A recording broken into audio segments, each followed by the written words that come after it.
First 2 మ్యాచ్లు ఓడిపోగానే వీళ్ళ పని అయిపోయింది అనుకున్నారా?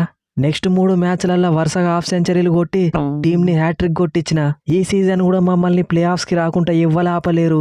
వెరీ గుడ్ గిల్ తమ్ముడు. ఆడింది 4 ఇన్నింగ్స్ అయినా కానీ 251 రన్స్ కొట్టి ఆరెంజ్ క్యాప్ గెలిచినావు. పర్పుల్ క్యాప్ కూడా మన ప్రాసిత్ తమ్ముని దగ్గరనే ఉన్నది. పాయింట్స్ టేబుల్లో కూడా 4వ ప్లేస్కి వచ్చినావు. ఇక మనల్ని లెవెల్ ఆపలేరు. అప్పుడే ఏమైంది బట్లర్ బాబాయ్, లాస్ట్ సీజన్ మనల్ని ఎలిమినేట్ చేసిన ఎంఐతోని నెక్స్ట్ మ్యాచ్ కేకేఆర్ని 10వ పొజిషన్కి పర్మనెంట్గా ఫిక్స్ చేసినట్టు ముంబై ఇండియన్స్ని కూడా 9వ పొజిషన్కి ఫిక్స్ చేద్దాం. అందరికీ పాయింట్స్ సప్లై చేసే కేకేఆర్తో గెలిచినట్టు అనుకుంటాను. ఏంది ముంబై ఇండియన్స్తో గెలుచుడు సినిమా వేరే ఉంటుంది. గిల్లు పాండ్యా తమ్ముడు, మీరు కూడా అన్ని టీంలకు ఫ్రీగానే పాయింట్స్ సప్లై చేస్తాలని మర్చిపోకు. మీరు 5 మ్యాచ్లు ఆడితే అలా 4 ఓడిపోయిలు చూసుకో. కానీ ఆ గెలిచిన ఒక్క మ్యాచ్ మాత్రం మీ మీదనే గెలిచినాం కదా రా అని అన్న. అంటే పాయింట్స్ సప్లై చేసే ప్రోగ్రాంలో మీరే ఫస్ట్ ఉన్నట్టు. సరేది పాండ్యా అన్న, ఇప్పుడు ఏమైంది? వాళ్ళ దగ్గర తీసుకున్నట్టే మీ దగ్గర కూడా తీసుకుంటాం. వాళ్ళని అస్సాం ట్రైన్ ఎక్కించినట్టే మిమ్మల్ని కూడా ఎక్కిస్తా. తమ్ముడు, ఇప్పుడు నువ్వు కెప్టెన్సీ చేస్తున్న గుజరాత్ టైటాన్స్ టీంని ఉన్న ఒక్క ట్రోఫీ గెలిపించింది నేనే అని మర్చిపోకు. Let's meet in the ground. Rinku తమ్ముడు, మన టీంకి కెప్టెన్గా నేను, వైస్ కెప్టెన్గా నువ్వు మంచిగా సెట్ అయినవే. పైన నేను రన్స్ కొడతలేను, కింద నువ్వు రన్స్ కొడతలేవు. ఇద్దరం కలిసి సక్సెస్ఫుల్గా కేకేఆర్ని అస్సాం ట్రైన్ ఎక్కించినాం. అదేంది రానే భయ్యా, కెప్టెన్ అంటే పాజిటివ్గా ఆలోచించాలి. మనం కనుక మిగిలిన 8 మ్యాచ్లకు 8 గెలిస్తే ఖచ్చితంగా ప్లే ఆఫ్స్కి పోతాం. ఇప్పటి వరకు ఆడిన 6 మ్యాచ్లలో ఒక్కటి గెలవలేదు కానీ నెక్స్ట్ జరగబోయే 8 గెలుస్తాం అంటాను. సరే ట్రై చేద్దాం. రహనే భయ్యా, నువ్వేం అనుకోనంటే నీకు ఒక చిన్న సజెషన్ ఇస్తా. డౌన్ఫాల్ ఉన్నప్పుడు ఎవరైనా సజెషన్స్ ఇస్తారు కానీ చెప్పు ఏంటిదో. మీ టీంలో ఉన్న ప్లేయర్స్ కంటే మీ కోచింగ్ స్టాఫ్లో ఉన్న ప్లేయర్లే మంచిగా ఉన్నారు. సపరేక మీ టీంలో ఉన్న ప్లేయర్లని డ్రాప్ చేసి మీ mentor Dwayne Bravo, assistant coach Shane Watson, bowling coach Tim Southee, power batting coach Andre Russell, వీళ్ళ 4 ఆడితే ఖచ్చితంగా గెలుతారు. కరెక్ట్ గెలుతాముడు. ఒక యాంగిల్లో చూస్తే నువ్వు చెప్పింది కూడా కరెక్టే అనిపిస్తుంది. మా టీంల కంటే కోచింగ్ స్టాఫ్లోనే మంచి ప్లేయర్లు ఉన్నారు. అది కాదు రహానే అన్న, అందరు టాస్ గెలిచి చేజింగ్ తీసుకుంటా అంటే నువ్వు మాత్రం బ్యాటింగ్ తీసుకుంటావు ఎందుకు చెప్పు?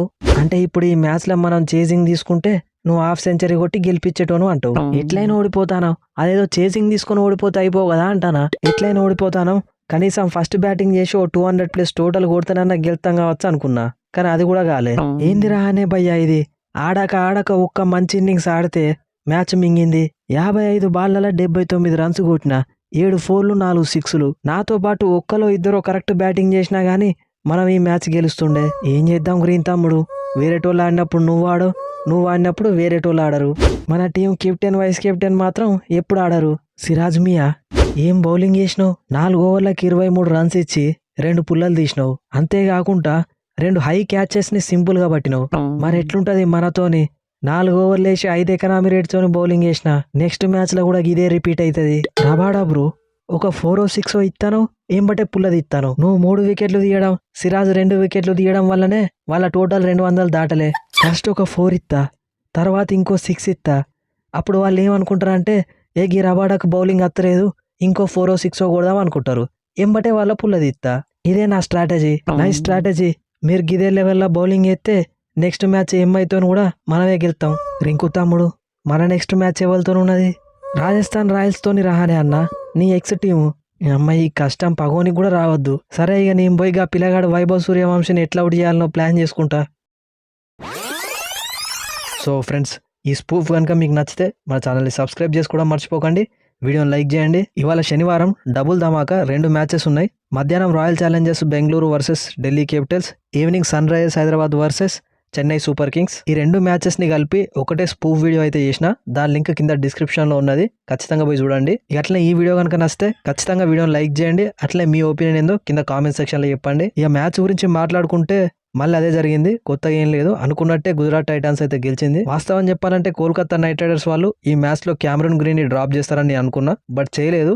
అదే వాళ్ళని కాపాడింది. లేకుంటే వాళ్ళు ఆయనతో 180 కూడా కొట్టలేకపోతుండే. ఇక ఫినాల్ అయినా ఆడతలేడని టిమ్ సేఫర్ట్ని తీసుకొస్తే టిమ్ సేఫర్ట్ కూడా ఆడలేదు. నారాయణని 2 మ్యాచ్లు ఓపెనింగ్ పంపించి ఈ మ్యాచ్లో పంపకుండా రహానే ఓపెనింగ్ వచ్చిండు, డక్అవుట్ అయిపోయిండు. కేకేఆర్ బౌలింగ్ బాగానే ఉంది కానీ వీళ్ళ బ్యాటింగ్ అయితే కరెక్ట్గా సెట్ అయితే లేదు. ముఖ్యంగా రింకు సింగ్ ఫామ్లో లేకపోవడం, రహానే మంచి ఇన్నింగ్స్ ఆడకపోవడం వీళ్ళకి మైనస్ అవుతుంది. ఇక ఇప్పుడు ప్లే ఆఫ్స్ రేస్లోకి వెళ్ళి ఆల్మోస్ట్ ఒక టీం అవుట్ అన్నట్టే కేకేఆర్ అస్సాం ట్రైన్ ఎక్కేసింది. ఇంకో సైడ్ 2 మ్యాచ్లు ఓడిపోయినాక గుజరాత్ టైటాన్స్ ప్లే ఆఫ్స్ రేస్లోకి వచ్చింది. 4th పొజిషన్కి వెళ్ళిపోయారు. ఇంకో 2-3 మ్యాచ్లు గెలిచిరంటే 2nd 3rd పొజిషన్ కూడా పోతారు, లేదా ఫస్ట్ పొజిషన్కి పోయే ఛాన్స్ కూడా ఉంది వాళ్ళకి. నిన్నటి స్పూఫ్లోనే చెప్పిన గుజరాత్ టైటాన్స్ తోని గేమ్ ఎట్లుంటదంటే నొప్పి లేకుంటే ఇంజెక్షన్ వేసినట్టు ఉంటుంది. సైలెంట్ గా వాళ్ళ పని వాళ్ళు చేసుకుంటా ప్లే ఆఫ్స్కి వెళ్ళిపోతారు. వాళ్ళ టీంలో ఉన్న ఒకే ఒక ప్రాబ్లం ఏంటంటే మిడిల్ ఆర్డర్ లో గ్లెన్ ఫిలిప్స్ ఫైర్ అయితే లేడు. కాబట్టి ఆయన డ్రాప్ చేసి ఖచ్చితంగా జేసన్ హోల్డర్ని అయితే తీసుకురావాలి. ఓన్లీ ఫీల్డింగ్ కోసం అయితే ఫిలిప్స్ ని పెట్టుకోవడం అనవసరం. సో బ్యాటింగ్ కూడా చేయాలి, బట్ అది చేయట్లేదు. నాకైతే జేసన్ హోల్డర్ లాంటి ప్లేయర్ ఖచ్చితంగా ప్లేయింగ్ లెవెల్లో ఉండాలనిపిస్తుంది. మీకేమనిపిస్తుందో కింద కామెంట్ సెక్షన్లో చెప్పండి. నెక్స్ట్ వీడియోలో మళ్ళీ కలుద్దాం. Thanks for your love and support.